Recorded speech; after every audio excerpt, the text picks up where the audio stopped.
अस्सलामुअलैकुम, welcome to my YouTube channel cooking tasty recipes. आज मैं अपने किचन में बनाने जा रही हूँ मज़ेदार सी दाल कचौरी और आलू की तरकारी, जिसकी रेसिपी मैं आपके साथ शेयर करूँगी। इसको बनाना निहायत ही आसान है, तो चलते हैं अपनी रेसिपी की तरफ। तो यहाँ पर सबसे पहले मैंने 2 कप के करीब ले ली थी मूंग की दाल और मसूर की दाल। दोनों को मैं 20 मिनट के लिए भिगो के रख दूँगी। तो ये देखिए यहाँ पर इसको 20 मिनट हो गए थे। 20 मिनट के बाद मैं इसको एक बर्तन में ले लूँगी। उसके अंदर मैं ऐड कर लूँगी दाल को। दाल जो है वह हल्की सी गल चुकी है, क्योंकि हम अगर इसको पहले से भिगो के ना रखें तो ये बहुत ज़्यादा हार्ड हो जाती है। तो अब इसके अंदर मैं ऐड करूँगी कुछ स्पाइसेस में है मेरे पास यहाँ पर हाफ़ टी स्पून के करीब मैं लूँगी हल्दी है इसके अंदर। ये सिर्फ़ मैं कलर के लिए ऐड कर रही हूँ कि इससे इसका जो कलर है वो अच्छा आए। और इसके बाद इसके अंदर हाफ़ टी स्पून ही ऐड कर रही हूँ मैं कुटी हुई सुरख मिर्च। आप चाहें तो यहाँ पर पिसी हुई सुरख मिर्च का भी इस्तेमाल कर सकते हैं। हाफ़ टी स्पून ही इसके अंदर मैं ऐड करूँगी सूखा धनिया पाउडर, जो कि पिसा हुआ है, और हाफ़ टी स्पून इसमें ऐड करूँगी ज़ीरा पाउडर। और उसके बाद इसके अंदर मैं ऐड करूँगी नमक। आप हस्बे ज़रूरत इसमें नमक ऐड कर सकते हैं। जितनी आप नमक और मिर्च की क्वांटिटी रखना चाहें, आप कम या ज़्यादा कर सकते हैं। तो अब यहाँ पर हम इसको बॉयल कर लेंगे। बॉयल करने के लिए मैं इसमें बहुत ज़्यादा पानी ऐड नहीं करूँगी, बल्कि उतना ही पानी ऐड करूँगी जिसमें कि ये सॉफ़्ट हो जाए और गल जाए। तो तकरीबन 1 गिलास के करीब मैंने इसके अंदर पानी ऐड कर लिया था। अब दाल को अच्छे से मिक्स कर लूँगी और तब तक इसको पका लूँगी जब तक कि ये जो है सॉफ़्ट नहीं हो जाती और उसके बाद ये बिल्कुल खुश्क नहीं हो जाती। तो ये देखिए यहाँ पर दाल जो है सॉफ़्ट हो चुकी थी, और अब मैं इसको अच्छे से ड्राई कर लूँगी और इसको अलग से बर्तन में निकाल लूँगी। तो ये देखिए इसमें बिल्कुल भी पानी है वो मौजूद नहीं है। तो अब यहाँ पर इसके बाद हम आलू की तरकारी रेडी कर लेंगे। तो जिसके लिए सबसे पहले मैं पैन के अंदर ले लूँगी तकरीबन हाफ़ कप के करीब मेरे पास है ऑयल। आप चाहें तो यहाँ घी का भी इस्तेमाल कर सकते हैं। तो हाफ़ टी स्पून मैं इसमें ऐड कर रही हूँ ज़ीरा। ज़ीरा है मेरे पास साबित, आप चाहें तो पिसा हुआ भी ऐड कर सकते हैं। हाफ़ टी स्पून से थोड़ी-सी कम इसमें कलवंजी इस्तेमाल कर रही हूँ। और उसके बाद इसमें ऐड करूँगी नमक। नमक मेरे पास है हस्बे ज़रूरत हाफ़ टेबल स्पून। और उसके बाद इसके अंदर मैं ऐड करूँगी सुरख मिर्च कुटी हुई है मेरे पास। ये भी इसमें हस्बे ज़रूरत 1 टेबल स्पून ऐड करूँगी। हाफ़ टी स्पून के करीब इसमें मैंने ऐड की है हल्दी, और थोड़ा-सा ही इसके अंदर मैं ऐड करूँगी फूड कलर है मेरे पास येलो फूड कलर, ताकि जो आलू हैं उनका अच्छा-सा कलर आ जाए। तो यहाँ पर मसाले को मैं 2 से 3 मिनट के लिए अच्छे से कुक कर लूँगी, और उसके बाद इसके अंदर मैं ऐड कर लूँगी आलू। आलू यहाँ पर मेरे पास थे आधा किलो, जिनको मैंने पील कर लिया था और उनको छोटे-छोटे क्यूब्स में कट कर लिया था। तो यहाँ पर मैं आलूओं को ऐड कर लूँगी और उसके बाद इसको अच्छे से मिक्स कर लूँगी। मिक्स कर लेने के बाद इसके अंदर मैं ऐड करूँगी पानी, ताकि ये जो हैं आलू मेरे अच्छे से कुक हो जाएँ। और ये तमाम प्रोसेस जो है मैं ये लो टू मीडियम फ्लेम पर करूँगी। और उसके बाद जब ये अच्छे से सॉफ़्ट हो जाएँगे तो उसको इनको मैं हल्का-सा मैश कर लूँगी। तो ये देखिए यहाँ पर मैंने पानी डाल लिया है, और अब मैं इसको कुक कर लूँगी जब तक कि ये अच्छे से सॉफ़्ट नहीं हो जाते। तो यहाँ पर तकरीबन 20 मिनट हो चुके थे। आलू मेरे अच्छे ख़ासे सॉफ़्ट हो चुके थे, पानी भी इनका काफ़ी खुश्क हो चुका था। अब यहाँ मैशर की मदद से मैं इनको जो है मैश कर लूँगी। प्रॉपर इनको मैश नहीं करना, कहीं-कहीं से बस आलूओं को मैश कर लेंगे और कुछ इसके अंदर साबित आलू हम रहने देंगे। तो यहाँ पर जो है मैं 70% जो है आलू उनको मैश कर लूँगी और 30% जो आलू हैं उनको रहने दूँगी। अब यहाँ पर हम अच्छे से मिक्स कर लेंगे। जो मैश की हैं उसकी मदद से जो पानी था वो भी हल्का-सा ड्राई हो गया है, और जो है आलू वो भी अच्छे ख़ासे सॉफ़्ट हो गए हैं। लास्ट में मैं इसके अंदर ऐड करूँगी 1 टेबल स्पून के करीब मेरे पास अचार है। ये ऑप्शनल है, अगर आप ऐड करना चाहें तो ये बहुत मज़े का लगता है, अगर आप इसको स्किप करना चाहें तो आप इसको स्किप भी कर सकते हैं। तो ये देखिए यहाँ पर मैंने अचार ऐड कर लिया है, पानी इसका बिल्कुल ड्राई हो गया है, और अब हम इसकी फ्लेम ऑफ़ कर देंगे।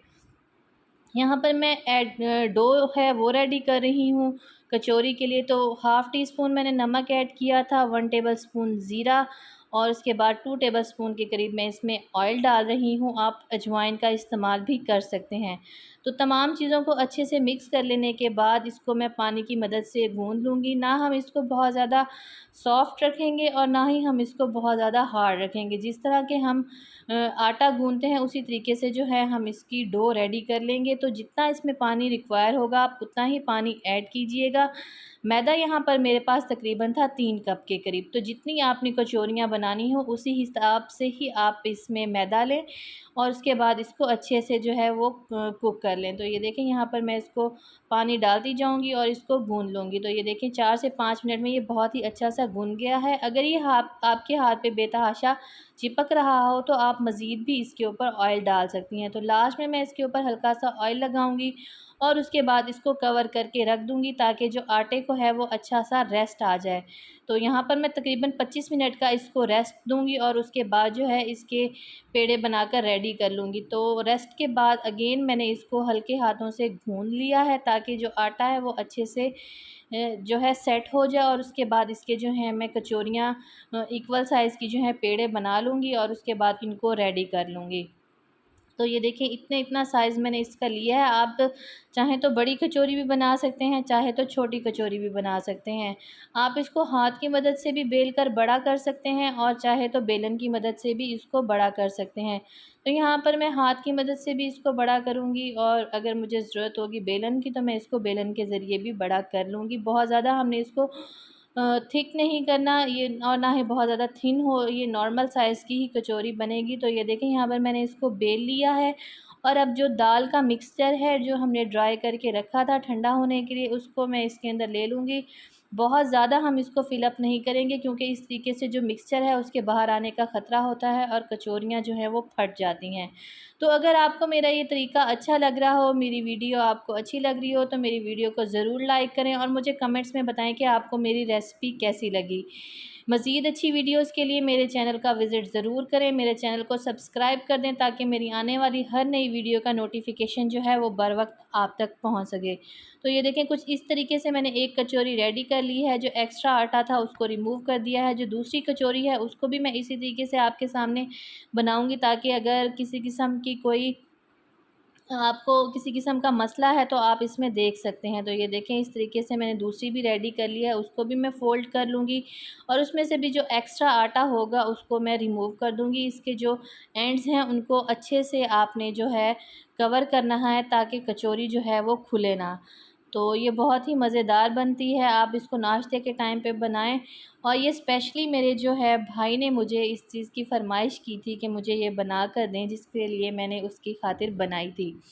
तो यहाँ पर जो है कचौरियाँ बनाकर रेडी कर ली थी और उसके बाद ऑयल जो है वो मैंने गर्म होने ठहरा दिया था।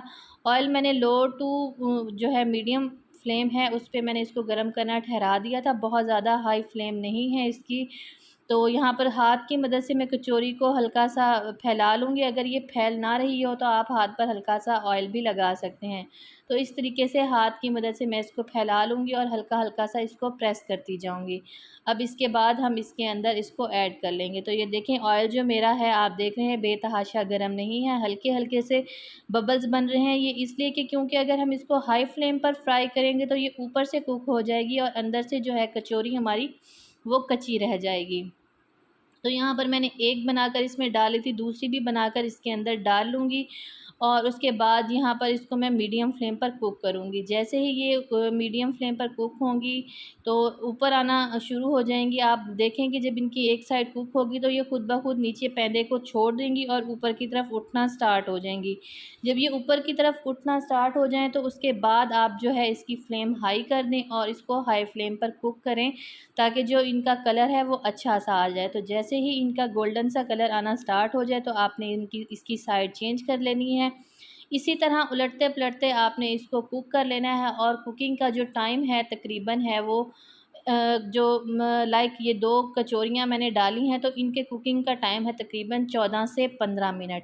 तो यहाँ पर ये अच्छे से कुक हो जाएंगी। इसके बाद अगर आपका बर्तन बड़ा है तो आप उसी के मुताबिक ही उसमें कचौरियाँ ऐड कर सकती हैं। एक ही टाइम पर आपका अगर बड़ा बर्तन है तो आप उसमें एक ही टाइम पे सारी कचौरियाँ भी डाल सकती हैं। तो यहाँ पर मेरा जो बर्तन है वो छोटा है तो इसलिए मैंने इसमें 2-2 करके ही बनाई हैं।